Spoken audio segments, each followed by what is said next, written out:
RBI अपने guidelines में खुद कहता है बैंकों को कि आपके जितने भी कस्टमर है जो बैलेंस को मेंटेन नहीं कर पाते हैं, आप उनका सर्विसेज बंद कर दो, आप उनका सर्विसेज को लिमिटेड टाइम कर दो और एक टाइम पे आने के बाद और फिर भी वो बैलेंस मेंटेन नहीं कर पाते हैं तो एक टाइम आने के बाद उनका सर्विसेज बंद कर दो, लेकिन उसका बैलेंस नेगेटिव में मत डालो। इस तरीके से कि बैंक हमें कॉल करके खुद कहे, मैं आपके बैंक मैनेजर बात कर रहा हूँ। जी बोलिए। आपने एक कंप्लेंट डाला था कि आपका बैलेंस नेगेटिव में चला गया है। जी तो सर मैं आपका बैलेंस नेगेटिव से हटा देता हूँ, बट कंप्लेंट इस तरीके का मत कीजिएगा और आपको आके एक बार मिलना चाहिए था। बढ़िया है। मैं गया था मिलने के लिए, लेकिन वहाँ पे कोई कंप्लेंट लेने के लिए तैयार ही नहीं था। वो चार्जेस बता के वो नहीं सर नहीं, ऐसा कोई बात नहीं है। हम आपका बैलेंस अभी नेगेटिव से हटा देते, बट अगली बार से कंप्लेंट करने के बजाय डायरेक्ट हमारे ब्रांच में आइएगा। आज की इस वीडियो में हम देखेंगे कि आपका बैंक बैलेंस जो नेगेटिव में शो कर रहा है उनको नेगेटिव से जीरो कैसे करना है, जितना भी नेगेटिव शो कर रहा है उनको जीरो कैसे करना है ऑनलाइन के माध्यम से। पहले आपको ये तरीका पता था कि आरबीआई के वेबसाइट पे जाके कंप्लेंट करेंगे तो हमारा बैलेंस 100% नेगेटिव से हट जाएगा, लेकिन आज की वीडियो में एक नहीं दो तरीके के बारे में बात करने वाले हैं जहाँ से आपका 110% बिना बैंक जाए आपका बैलेंस नेगेटिव से डायरेक्ट जीरो हो जाएगा जितना भी होगा, और आप जितने भी पैसे रखेंगे आपका कटेगा नहीं। तो चलिए आज के सामान की वीडियो को शुरू करते हैं और स्टेप बाय स्टेप पहले देखते हैं कि आरबीआई गाइडलाइंस में क्या कहता है, फिर हम देखते हैं बैंक बैलेंस नेगेटिव को कैसे ठीक करना है, फिर हम देखेंगे कंप्लेंट कैसे करना है बैंक वेबसाइट पे, फिर देखेंगे कि आरबीआई के वेबसाइट पे कंप्लेंट कैसे और कब करना है। तो चलिए शुरू करते हैं और ये पूरा प्रोसेस आपको लाइव करके दिखाने वाले हैं। इस वीडियो को डिस्क्रिप्शन को ओपन करेंगे तो वहाँ पे आपको आरबीआई गाइडलाइंस के नाम से एक लिंक मिलेगा। लिंक पे क्लिक करके आप इस पोर्टल पे आ जाएंगे चेक करने के लिए कि ये सही है या नहीं, एक बार खुद आप देख लें। तो यहाँ पे साफ कहा जा रहा है साधारण बचत बैंक खाते में न्यूनतम शेष राशि न रखने पर दंडात्मक शुल्क लगाने के बजाय, यानी कि चार्जेस और नेगेटिव बैलेंस करने की बजाय शुल्क लगाने के बजाय बैंकों को ऐसे खाते पर उपलब्ध बुनियादी सेवा को लिमिटेड टाइम कर देना चाहिए और फिर भी नहीं माने कस्टमर तो उसको एक टाइम पे जाकर बंद कर देना चाहिए, लेकिन नेगेटिव में बैलेंस नहीं करना चाहिए। यहाँ पर नीचे स्क्रॉल करते हैं of charges for non maintain of minimum balance, आपको समझ नहीं आ रहा होगा। इसको हम कॉपी करके सीधा यहाँ पे गूगल ट्रांसलेशन पे जाते हैं और इसको इंग्लिश टू हिंदी कर लेते हैं। यहाँ पे बोला जा रहा है यह सुनिश्चित किया जाना चाहिए कि बचत खाते यानी कि सेविंग अकाउंट में शेष राशि केवल न्यूनतम शेष राशि न बनाए रखने पर लगाने वाले शुल्क के कारण सकारात्मक शेष में न बदल जाए, यानी कि वो जो चार्जेस है वो आप तब तक काट सकते हो जब तक उसके बैंक में पैसा है, लेकिन जब पैसा बैंक में नहीं है तो उनका पैसा इस तरीके से मत काटिए कि उनका बैलेंस नेगेटिव में चला जाए और वो जब भी पैसा अपना रखे तो उनका खट से कट जाए। उसका कभी भी नेगेटिव में मत रखें। यहाँ पर सीधा सीधा आरबीआई गाइडलाइंस में यही कहना है। यहाँ पर हमने आरबीआई गाइडलाइंस को समझ लिया, शॉर्टकट में आपको इतना ही बता दिया जितना आरबीआई गाइडलाइंस में लिखा था, बट अगर आप पूरा पढ़ना चाहते हैं डिस्क्रिप्शन में उसका लिंक मिल जाएगा, एक बार आप जरूर पढ़ें। अब प्रोसेस स्टार्ट करते हैं कि जो नेगेटिव बैलेंस है उनको जीरो कैसे किया जाए, उनको नेगेटिव से कैसे हटाया जाए, जो बैलेंस माइनस में उनको कैसे हटाया जाए। तो इसके लिए सिंपल डिस्क्रिप्शन में एक और लिंक मिलेगा जहाँ पे लिखा होगा https://www.rbi.org.in/script/complaint-bank.asp इस टाइप से। तो उस लिंक पे क्लिक करेंगे। क्लिक करने के बाद यहाँ पर आप लोग देख सकते हैं कि सभी बैंक का लगभग जितना भी भारत में बैंक है, आरबीआई रजिस्टर्ड बैंक है, वो सभी का यहाँ पे नाम आ रहा है। तो 110% है कि आपके बैंक का भी नाम जरूर आएगा, ठीक है। तो आपका जो भी बैंक है, तो यहाँ पे देख सकते हो कितना सारा बैंक है, बहुत बैंक है। तो आपका जो भी बैंक है वो उसको यहाँ से देखेंगे, उसके आगे एक लिंक है ग्रीवियंस लिंक। तो हमारा बैंक ऑफ बड़ौदा है तो हम क्या करेंगे, यहाँ पर बैंक ऑफ बड़ौदा सबसे फर्स्ट में है और उसके आगे देखने के लिए मिल रहा होगा बड़ौदा कस्टमर ग्रीवियंस लिंक, इस पे क्लिक करेंगे। क्लिक करने के बाद अब रेसिडेंटल कंप्लेंट के नीचे आएंगे, स्क्रॉल करेंगे तो यहाँ पे click here to fill online complaint form पे क्लिक कर देंगे। अब यहाँ पे आपको दो ऑप्शन देखने के लिए मिल रहा होगा, सबमिट कंप्लेंट यानी कि शिकायत करें और शिकायत ट्रैक करें, ट्रैक कंप्लेंट, दो ऑप्शन देखने के लिए मिल रहा होगा। तो शिकायत करें पे पहले क्लिक करेंगे। उसके बाद अब यहाँ पे सबसे पहले सिलेक्ट करना मैं ग्राहक की ओर से बैंक मित्र हूँ, इसमें आपको नो सिलेक्ट करना है। अगर आप यस सिलेक्ट कर लोगे फिर आपका वेबसाइट कट हो जाएगा, तो यहाँ पे नो ही रहने देना है। उसके बाद आई एम ए आप जो है तो डोमेस्टिक कस्टमर है या NRI कस्टमर है या किसी बैंक के स्टाफ है या एक्स स्टाफ है, पहले काम कर चुके या नन कस्टमर है, जो भी यहाँ पे सिलेक्ट करेंगे। तो हम यहाँ पे डोमेस्टिक कस्टमर है तो डोमेस्टिक कस्टमर को सिलेक्ट ही रहने देंगे। उसके बाद यहाँ पर अकाउंट नंबर डालेंगे, फिर के बारे में यहाँ पर बिजनेस इस पे क्लिक करेंगे, यहाँ पर के बारे में आएंगे, यहाँ पर डिपॉजिट SB CA TD इत्यादि इस पे क्लिक करेंगे। उसके बाद शिकायत से संबंधित पे क्लिक करेंगे, यहाँ पे चार्जेस रिलेटेड पे क्लिक करेंगे। उसके बाद यहाँ विवरण डिस्क्रिप्शन में डालेंगे, charge for non maintain balance इस पे क्लिक कर देंगे। उसके बाद शिकायत का संक्षिप्त विवरण लिखना है। तो यहाँ पर मैं आपको कोई भी ऐसा संक्षिप्त विवरण डिस्क्रिप्शन में प्रोवाइड करने वाला नहीं। इसका रीजन ये है कि सभी लोग उसी को कॉपी और पेस्ट करना चालू कर देंगे। जो बैंक है वो ध्यान नहीं देगा, वो सोचेगा कि हमारे पास फेक कंप्लेंट आ रहे हैं। तो आपको अपने हिसाब से यहाँ पर लिखना है। जैसे कि मैंने लिखा, मैंने अपने खाते में पैसे नहीं रखे, उसके कारण बैंक ने मुझे अतिरिक्त शुल्क लगाया है और नेगेटिव बैलेंस में कन्वर्ट कर दिया है, यानी कि माइनस में डाल दिया है। प्रिय बैंक कर्मचारी, मेरा ये नेगेटिव बैलेंस को सही कर बैंक अकाउंट सही से चला पाऊंगा, धन्यवाद बैंक ऑफ बड़ौदा। इस टाइप से मैंने लिख दिया। आप कुछ यहाँ पर लिख सकते जो आपके साथ बीता है या जिस टाइप से आपका चार्जेस लगा है या फिर आपका जो नेगेटिव बैलेंस है लिख देंगे। उसके बाद लिख देंगे बैंक गए थे तो बैंक कर्मचारी ने कुछ एक्शन नहीं लिया। उसके बाद यहाँ पर यदि फाइल हो तो अपलोड करें। यदि फाइल हो तो अपलोड करें में क्या करना है, आपको एक एप्लीकेशन लिखना है। जैसे कि आप स्कूल की छुट्टी में या प्रिंसिपल को या बैंक में किसी भी काम से एप्लीकेशन लिखते हैं तो इस टाइप से यहाँ पर एप्लीकेशन लिखता है। सेवा में श्रीमान, जो भी बैंक है वो बैंक, और अपना एक एप्लीकेशन बढ़िया से तैयार कर लेंगे। और एप्लीकेशन को यहाँ से अपलोड करना जरूरी नहीं है, बट आप अपलोड कर लेंगे तो आप पे जल्दी एक्शन लिया जाएगा। उसके बाद यहाँ पे आपके बारे में यानी कि अबाउट में डालना है अपना नाम, जिसके नाम से बैंक अकाउंट है, फिर डालना है मोबाइल नंबर, फिर ईमेल आईडी, फिर कैप्चर कोड डालेंगे और यहाँ पर प्रस्तुत करे पर सबमिट करेंगे। आपके सामने रिफ्रेश नंबर आ जाएगा।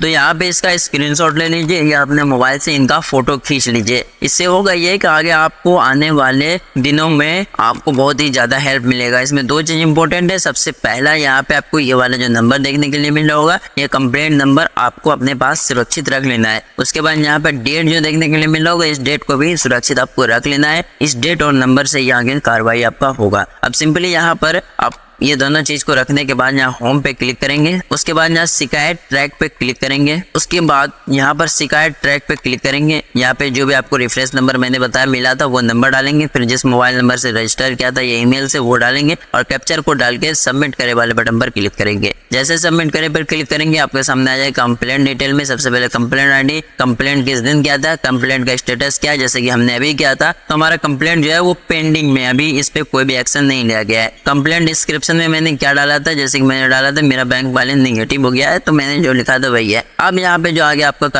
कार्रवाई होगा वो एडिशनल इन्फॉर्मेशन में आएगा कि आपका जो नेगेटिव में वो क्यों रखा गया, किस लिए रखा गया और इनको कब तक हटाया जाएगा। फर्स्ट रिजोल्यूशन डेट आएगा, फिर सेकंड आएगा और इसी तरीके से आपका जब तक हेल्प नहीं होता वो आ जाएगा। मान लीजिए कि इस पे कोई एक्शन ही नहीं लिया जाए, यानी कि इसको कोई देखे ही नहीं, इस पे कोई एक्शन ही नहीं ले, तो हम क्या करेंगे, तो यहीं से आपका प्रॉब्लम सॉल्व हो जाएगा। बट काफी ज्यादा केसेस में देखने के लिए मिलता है कि यहाँ पर आपको बोल दिया जाएगा कि इस कारण से आपका चार्जेस लगा, ये आपने किया था तो आपका जो है तो चार्जेस लगा है, तो आप घबरा जाते हो, सही बोल रहा है सामने वाला बंदा। तो ऐसा आपको दिखा है ना कि RBI गाइडलाइंस में कुछ भी ऐसा नहीं है। तो वहाँ पे लिखा गया है 30 दिनों का वेट करना है। सबसे पहले 7 दिन में अगर आपका एक्शन ले लिया और वहाँ पे आपका मतलब पैसा नेगेटिव से हटा दिया तो ठीक है, नहीं हटाया कुछ भी उल्टा सीधा बोल के या फिर समझा बुझा के आपको पैसा नेगेटिव में बोले कि डालो तो नेगेटिव खत्म हो जाएगा, तो ऐसा कुछ नहीं करना है। कस्टमर केयर कहे तो यहाँ पे आपको स्क्रीनशॉट ले लेना है या इसका फोटो खींच लेना है उस हाल में जब तक आपका नेगेटिव बैलेंस ना हट जाए आपके बैंक से। और किसी भी ब्राउजर में या फिर डिस्क्रिप्शन को ओपन करेंगे तो वहाँ पे एक लिंक मिलेगा। लिंक पे क्लिक करने के बाद यहाँ पे RBI का जहाँ से कंप्लेंट किया जाता है उसका ऑफिशियल वेबसाइट खुल के आ जाएगा। ऑप्शन देखने के लिए मिला होगा फाइल या कंप्लेंट, सबसे ऊपर में इस पर क्लिक करना है। क्लिक करने के बाद तो यहाँ पे सिंपली जो भी ये कैप्चर कोड देखने के लिए मिल रहा है इस कैप्चर कोड को एंटर करेंगे इस वाले बॉक्स में, फिर अगला वाले बटन पर क्लिक कर देंगे। उसके बाद जिस नाम से बैंक अकाउंट है जिसके नाम से उसका नाम यहाँ पे डालेंगे, फिर मोबाइल नंबर डालेंगे, OTP प्राप्त करे वाले बटन पर फिर क्लिक कर देंगे। जो भी मोबाइल नंबर डाला है RBI की तरफ से उस पर OTP गया है, उसका OTP इस वाले बॉक्स में एंटर करना है, फिर मान्य वाले बटन पर क्लिक कर देना है। अब यहाँ पे आपको सिंपल सा ईमेल आईडी है तो डाल दीजिए, नहीं है तो नीचे स्क्रॉल कीजिए। फिर यहाँ पे आपको शिकायतकर्ता श्रेणी पे क्लिक करना है। अगर आप खुद के लिए कंप्लेंट कर रहे हैं तो व्यक्तित्व पे क्लिक करना है। फिर यहाँ पर एज अपना डालना है, कितना एज है, फिर जेंडर चॉइस करना है, लड़की के नाम से आवेदन हो रहा है या लड़का के नाम से, वो डालना है। फिर शिकायतकर्ता का निवास स्थान क्या है वो डालना है। यहाँ पर निवास स्थान में जो है तो अपना राज्य को सिलेक्ट करना है। फिर यहाँ पर शिकायतकर्ता का निवास जिला, जो भी जिला है उसको यहाँ पर सिलेक्ट करना है। फिर पता और फिर पिन कोड यहाँ पर डाल देना है। उसके बाद यहाँ पर इकाई से संबंधित पे क्लिक करना है। जिस भी बैंक में आपका अकाउंट है उस बैंक को यहाँ पे सिलेक्ट कर लेना है। उसके बाद यहाँ पर पूछा जा रहा है is your complaint related to credit card, तो यहाँ पे नो से ही सिलेक्ट कर देना है। फिर यहाँ पर आपको अपना स्टेट को सिलेक्ट कर लेना है। फिर जिस भी ब्रांच में आपने अकाउंट ओपन करवाया था वो यहाँ पर आ जाएगा सारे, तो वहाँ पे आपने जिसमें भी अकाउंट ओपन करवाया था ब्रांच में उसको यहाँ पे सिलेक्ट कर लेंगे। उसके बाद पूछा जा रहा है कि आपकी शिकायत न्यायपाल वितरण के अधीन क्या उसका पहले ही किसी अन्य न्यायालय द्वारा गुण दोष के आधार पर निपटारा हो चुका है, तो हमारा कोई सोल्यूशन ही नहीं मिला तो हम इसको नो पे क्लिक करेंगे। उसके बाद नीचे स्क्रॉल करेंगे तो is your complaint made thought an advocate unless, यानी कि यहाँ पर पूछा जा रहा है क्या आपकी शिकायत किसी वकील के माध्यम से की गई है जब तक कि आपका स्वयं वकील नहीं हो, तो हमारे पास कोई वकील वगैरह है नहीं तो नहीं पे क्लिक करेंगे। उसके बाद क्या आपकी शिकायत पहले ही लोकपाल कार्रवाई हो चुकी है, यानी कि आपका जो शिकायत है वो पहले लोकपाल के पास गया है और उस पर कार्रवाई हुई है या नहीं, तो हमने कभी कंप्लेंट किया ही नहीं था तो नहीं पे क्लिक करेंगे। फिर क्या शिकायत किसी विनियम संस्था के कर्मचारी की ओर से है और इसमें नियुक्त कर्मचारी संबंध शामिल है या नहीं वो आपको यहाँ पर बताना है, तो हमारा तो नहीं है तो नहीं पे क्लिक करेंगे। उसके बाद नीचे स्क्रॉल करके अगला वाले बटन पर क्लिक कर देंगे। अब यहाँ पे पूछा जा रहा है कि आपने विनियम संस्था के पास लिखित शिकायत दर्ज कराई है, तो हमने कराई है और वो शिकायत हमने बैंक में भी डाला था, तो यहाँ पर आपको हाँ टिक करना है क्योंकि आपने जो अभी ग्रीवियंस को रजिस्टर किया वो आपने बैंक में ही शिकायत किया, तो यहाँ पर आपको हाँ सिलेक्ट कर 30 दिन पूरे होने के बाद और आपका सोल्यूशन ना निकलने के बाद उसके बाद यहाँ पर आप कंप्लेंट करेंगे। ऑनलाइन कंप्लेंट रजिस्टर किया था उसका डेट जैसे कि हमने आज किया था तो आज का डेट और शिकायत की प्रति RI पर अपलोड करें, इस पर क्लिक करना, मतलब जो भी उसका स्क्रीनशॉट जो भी आपका वहां से बताया गया है उसका स्क्रीनशॉट या फिर आपका कोई एक्शन नहीं लिया गया है उसका स्क्रीनशॉट यहाँ पे आप लेके अपलोड करेंगे और यहाँ पे आप डालना पे क्लिक करेंगे। क्या आपको संस्था से कोई उत्तर प्राप्त हुआ है? अगर कोई उत्तर प्राप्त हुआ है, ऐसा कहा गया है कि आपका नहीं होगा हाँ होगा, इस टाइप से कुछ कहा गया है तो हाँ क्लिक करेंगे। अगर नहीं कहा गया, कोई मतलब जवाब ही नहीं आया तो नहीं पे क्लिक करेंगे। क्या आपने विनियम संस्था को कोई भेजा है तो हाँ करेंगे, नहीं भेजा है तो नहीं करेंगे, तो हमने नहीं भेजा तो नहीं करेंगे। उसके बाद क्या आपकी शिकायत विनियम संस्था के वैलेट्स के विरुद्ध है, तो हमारा नहीं है तो नहीं करेंगे। क्या आपकी शिकायत किसी बिजनेस कॉर्पोरेट के विरुद्ध है, यानी कि कोई ऐसा जो मतलब ग्राहक सेवा केंद्र चला था BC उसके विरुद्ध है, यहाँ पे पूछा जा रहा था। हमें उससे कोई लेना देना नहीं है, हमें बैंक ब्रांच से शिकायत है, हमें नहीं करना है। आप अगला पे क्लिक करेंगे तो यहाँ पे नाम ईमेल ID जो भरा है वो सब कुछ यहाँ पर आ जाएगा। अब नीचे स्क्रॉल करेंगे, सबसे पहले यहाँ पर आप अपना खाता संख्या डाल सकते हैं या छोड़ भी सकते हैं, कोई दिक्कत नहीं, लेन देन वगैरह ये सब डाल सकते हैं या छोड़ भी सकते हैं। उसके बाद शिकायत के तथ्य यहाँ पर डालना है, जैसे कि हमने लिखा था वहाँ पे कि मैंने जैसे कि यहाँ पे लिखा था कि मैंने अपना मतलब मैंने यहाँ पे जैसे कि मैंने बैंक ऑफ बड़ौदा का था तो वहाँ पे लिखा था कि मेरा बैंक बैलेंस नेगेटिव चला गया क्योंकि मैं बैलेंस मेंटेन नहीं कर पा रहा था, तो यहाँ पे भी वही लिखेंगे कि मैं अपना बैलेंस मेंटेन नहीं कर पा रहा था, तो यहाँ पे मेरा बैंक बैलेंस नेगेटिव में डाल दिया गया है। और जब मैंने कंप्लेंट किया तो कोई इस पे एक्शन भी नहीं लिया गया या फिर ये चीज़ें बताई, जो भी रिप्लाई मिला ये चीज़ें बताई और हमें वहाँ से भगा दिया गया और हमारा कोई कंप्लेंट में हमारा सोल्यूशन वहाँ से नहीं निकला। इस टाइप से यहाँ पर लिखेंगे और जो भी आपके पास मतलब उसका प्रूफ होगा, जो भी कंप्लेंट का स्क्रीनशॉट है वो स्क्रीनशॉट को यहाँ पे लगा के और फिर जमा करना पे क्लिक करेंगे। जमा करना पे क्लिक करने के बाद यहाँ पे आ जाएगा धन्यवाद, आपकी शिकायत में दी गई जानकारी के आधार पर ये हिंदी में रहेगा, ये इंग्लिश में रहेगा तो इंग्लिश में रहने देना। और ये जो रेफरेंस नंबर है, इस रेफरेंस नंबर को आपको मोस्टली इम्पोर्टेंट है कि आपको कॉपी करके रखना है। तो यहाँ पे इस रेफरेंस नंबर को N है या फिर P है जो भी रहेगा आपका वो रहेगा, उसके आगे नंबर रहेगा। तो N में मतलब जो भी अल्फ़ाबेट है वो अल्फ़ाबेट के साथ इसको यहाँ पे रखना है। यहाँ पर जैसे कि हमने मतलब ले लिया और यहाँ से क्या करना है, ये ऑप्शन देखने के लिए मिला होगा डाउनलोड PDF, तो डाउनलोड PDF पे क्लिक करेंगे। डाउनलोड PDF पे क्लिक करने के बाद RBI के द्वारा जो भी आपने कंप्लेंट किया होगा वो कंप्लेंट का जो है तो PDF आपके पास आ जाएगा। उस PDF को आपको सेफली रख लेना है, भविष्य में आप RBI को भी दिखा सके। उसके बाद आई होप कि वीडियो पसंद आया होगा, पसंद आया तो लाइक कर दीजिए और इस चैनल को भी सब्सक्राइब कर लीजिए। मिलते हैं इस तरीके की किसी और वीडियो में, तब तक के लिए टेक केयर।